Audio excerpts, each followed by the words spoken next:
बताते हैं कि आइजैक न्यूटन एक दिन अपने सेब के बगीचे में बैठे थे कि तभी एक सेब उनके सिर पर आ गिरा।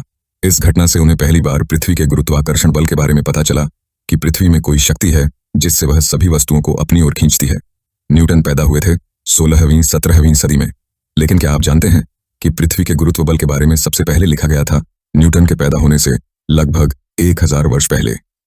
गुरुत्व बल के बारे में सबसे पहले हमारे देश के महर्षि कणाद जी ने अपनी पुस्तक वैशेषिका सूत्र में लिखा है, संयोगाभावे गुरुत्वात् पतनम। यह वैशेषिका सूत्र में लिखा है, जिसका अभिप्राय यह है कि किसी भी वस्तु का जब तक कहीं न कहीं जुड़ाव है वो नीचे नहीं गिरेगी। जैसे आम या सेब का टहनी से संयोग, जब तक संयोग है अर्थात जब तक वो आम या सेब पेड़ की टहनी से जुड़ा है तब तक पृथ्वी का गुरुत्व बल उनको अपनी तरफ नहीं खींच सकती।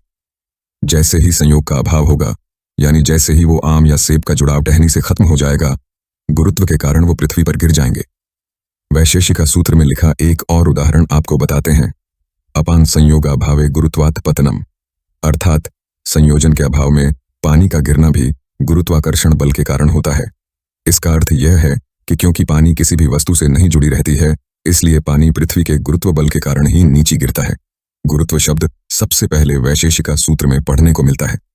महर्षि कणाद द्वारा लिखित वैशेषिका सूत्र ईसा मसीह से भी पहले का लिखा हुआ दर्शन है, जबकि न्यूटन तो 16वीं-17वीं सदी में पैदा हुए थे।